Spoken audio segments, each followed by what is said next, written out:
రాజన్న ఉంటావా?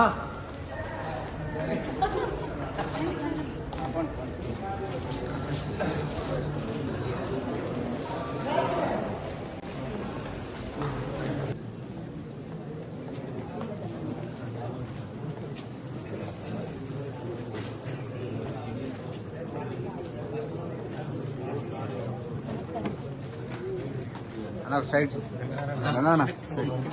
ఒకసారి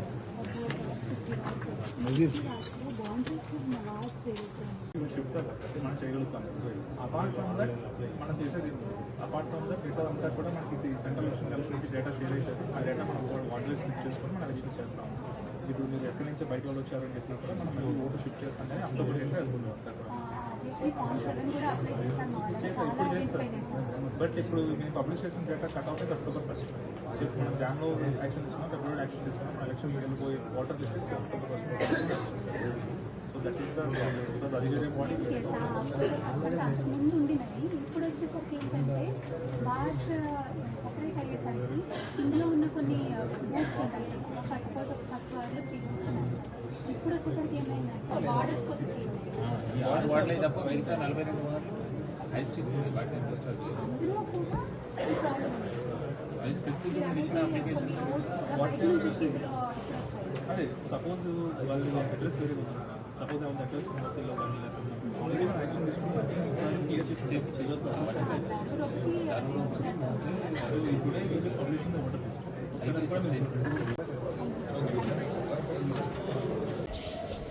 ఈ రోజున భారతీయ జనతా పార్టీ పట్టణ శాఖ అందరం కలిసి కూడా పట్టణ అధ్యక్షులు మరియు పట్టణ టీం అంతా కలిసి గౌరవనీయులైనటువంటి జిల్లా మెజిస్ట్రేట్ కలెక్టర్ గారికి ఒక రిప్రజెంటేషన్ ఇవ్వడం జరిగింది. ప్రత్యేకంగా ఇప్పుడు ఏదైతే 48 వార్డులు జగిత్యాల పట్టణంలో 50 వార్డులుగా రొటేషన్ బేసిస్లో చేసి నెంబర్స్ అలాట్ చేశారు. అంతవరకు బాగానే ఉంది. బౌండరీస్ కూడా ఇచ్చారు, సరే ఇచ్చారు. కానీ ఆ బౌండరీస్లో ఉన్నటువంటి చాలా వరకు ఓట్లు ఏవైతే ఉన్నాయో ఒక్క వార్డు బౌండరీలో ఉన్నటువంటి ఓట్స్ ఆ వార్డుకు సంబంధించి లేక పక్క వార్డులో డిటెక్ట్ అయిపోయింది. ఇది చాలా అన్యాయం. ఎందుకంటే అందులో యాస్పిరెంట్స్ కుటుంబ సభ్యులు యాస్పిరెంట్స్ ఉండొచ్చు. ఇది శాస్త్రీయంగా నిజంగా చేసినటువంటి అయితే ఇటువంటి సమస్య ఉత్పన్నమయ్యే అవకాశమే ఉండదు కదా. రొటేషన్ బేసిస్లో చేశారు, కరెక్టే. కానీ చాలా వరకు ఏమయ్యాయంటే చాలా వార్డులలో, దాదాపుగా అన్ని వార్డులలో హౌస్ నెంబర్స్ వైజ్ ఓట్లు చూపిస్తున్నాయి. ఫర్ సపోజ్ చెప్పాలంటే ఒక హౌస్ నెంబర్ కింద 4 ఫ్యామిలీ ఉంటుంది. కానీ అదే హౌస్ నెంబర్లో అన్యాయంగా 10 మందిని చూపించారు. మరి అట్లాంటివి ఓట్లన్నీ కూడా మా వాళ్ళు ఎక్కడికక్కడ కూడా ప్రతి వార్డులో కూడా డిటెక్ట్ చేశారు. డిటెక్ట్ చేసినా కూడా డిలీషన్స్ కనిపించని పరిస్థితి. ఫామ్ 7 ఆప్షన్ లేదు అంటున్నారు. మున్సిపల్లో కంప్లైంట్ ఇచ్చాము ఎక్కడికక్కడ కూడా. అదేవిధంగా ఓట్ షిఫ్టింగ్, ఇందాక నేను చెప్పింది ఈ వార్డు బౌండరీ ఉన్న ఓట్లు పక్క వార్డులోకి వెళ్ళిపోయినాయి. ఫామ్ 8 ఓట్ షిఫ్టింగ్, అవన్నీ కూడా మున్సిపల్లో కంప్లైంట్ ఇవ్వడం జరిగింది. కానీ అడిగితే సైట్ క్లోజ్ ఉంది, పైనుంచే సైట్ క్లోజ్ చేసాము, ఏమీ చేయలేము, మేమేం చేయలేము అంటే ఇది క్లియర్గా కనిపిస్తుంది.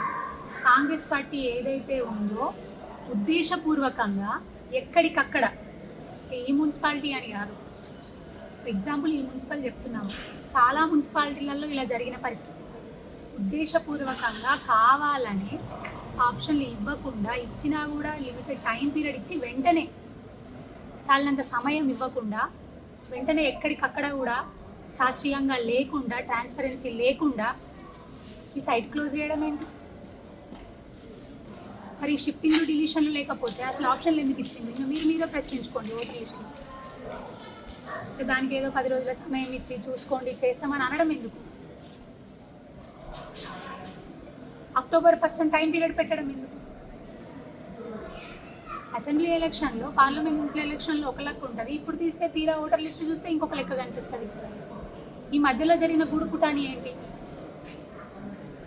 అంటే కాంగ్రెస్ ప్రభుత్వం కావాలని కక్షగట్టి ఎలాగూ జనాలలో లేరు, ఎలాగూ 6 గ్యారెంటీలు అమలు చేయలేదు.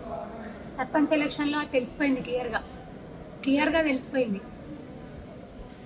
వన్ సైడ్ అవుతుంది అనుకున్నది కాస్త జనాలు చాలా ఆలోచన పరులు, పబ్లిక్ అంతా చూస్తూనే ఉన్నారు, మంచి బుద్ధి చెప్పిండ్రు.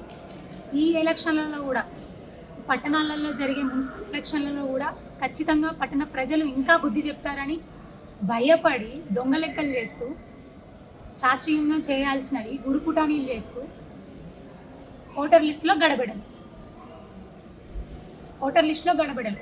ఇదివరకేమో పట్టణ శాఖ ఆధ్వర్యంలో కూడా అందరూ కలిసి కలెక్టర్ గారికి రిప్రజెంటేషన్ ఇవ్వడం జరిగింది, చెప్పడం జరిగింది, మీటింగ్లలో కూడా చెప్పడం జరిగింది. మున్సిపల్లో కూడా ఈ విషయం గురించి ఎక్కడికక్కడ కూడా ప్రతి వార్డు నుంచి కంప్లైంట్ కూడా రేజ్ చేయడం జరిగింది. తీరా వాళ్ళు చెప్తున్నది ఏంటంటే సైట్ క్లోజ్ ఉంది, పైన నుంచి రాలేదు, మేమేం చేయాలి అని. అంటే క్లియర్గా పిక్చర్ అక్కడ కనిపిస్తుంది, ట్రాన్స్పరెన్సీ లేదు, ఓటర్ లిస్టులలో ట్రాన్స్పరెన్సీ లేదు, పాటించలేదు. కాంగ్రెస్ ప్రభుత్వం కావాలనే వాళ్ళు ఓడిపోతారని గూడు పుటాని చేసి ఇట్లాంటి చిల్లర రాజకీయాలు చేస్తున్నారు. కానీ ఊరుకునే ప్రసక్తే లేదు. ఖచ్చితంగా ప్రజలు చూస్తూనే ఉన్నారు కేంద్ర ప్రభుత్వం ఏం చేస్తుంది, కేంద్ర ప్రభుత్వం నిధులు ఎక్కడి నుంచి వచ్చినాయి, ఎవరికి వచ్చినాయి, పట్టణాలలో కానీ గ్రామాలలో కానీ రోడ్లు కానీ మోర్లు కానీ కేంద్ర ప్రభుత్వం నుంచి వచ్చే నిధులే. ఎందుకంటే గ్రామాలలో తెలిసిపోయింది ఆల్రెడీ, కేంద్ర ప్రభుత్వం ఇచ్చే నిధుల కోసమే మొన్న ఎలక్షన్లు పెట్టింది, గ్రామ పంచాయతీ ఎలక్షన్లు. ఇప్పుడు ఈ పట్టణాలలో పెట్టింది ఎలక్షన్లు కూడా అందుకే, కేంద్ర ప్రభుత్వం నుంచి నిధులు వస్తాయి, అవి వస్తేనే పనులు నడుస్తాయని తెలుసు, ప్రజలకు కూడా ఇదంతా తెలుసు. అందుకే ప్రజలు వివేకవంతులు, విజ్ఞానవంతులు, ప్రతి ఒక్కటి గమనిస్తూనే ఉన్నారు. మీరు ఓటర్ లిస్టులో గూడుపుటాని చేసినంత మాత్రాన ఏమీ జరగదు. ఖచ్చితంగా ప్రజలు భారతీయ జనతా పార్టీకి ఓటేయడానికి సిద్ధంగా ఉన్నారు. మేము కూడా చెప్తా ఉన్నాము, ఈ జగిత్యాల పట్టణం అనే కాదు, జగిత్యాల పట్టణం, రాయికల్ పట్టణం ఖచ్చితంగా బీజేపీ కైవసం చేసుకునే దిశగా మేము అడుగులు వేస్తూ ఉన్నాం. ఖచ్చితంగా కైవసం చేసుకుంటామని తెలియజేస్తూ ఉన్నాము. కానీ మరొకటి చెప్తా ఉన్నాం, ఈరోజు అధికారులను కూడా కోరడం జరిగింది. వార్డులు రొటేషన్ చేసిండ్రు సరే, కానీ శాస్త్రీయంగా ట్రాన్స్పరెన్సీగా ఎలాంటి రాజకీయాలకు తలొగ్గకుండా రిజర్వేషన్లు వార్డు వైజ్ కేటాయించాలని కోరడం కూడా జరిగింది. మరొక్కసారి చెప్తా ఉన్నాము, చిల్లర రాజకీయాలు చేస్తే మాత్రం మంచిగా ఉండదు కాంగ్రెస్ ప్రభుత్వం, ఇక్కడ ఉన్నటువంటి నాయకులు. ఏది చేసినా, మీరు ఏది చేయాలనుకున్నా ప్రజలు విజ్ఞానవంతులైన ప్రజలు గ్రహించి తీరుతున్నారు, ప్రతి ఒక్కటి చూస్తున్నారు. ఓటు అనే ఆయుధం ద్వారా మీకు ఖచ్చితంగా బుద్ధి చెప్తారు. Thank you.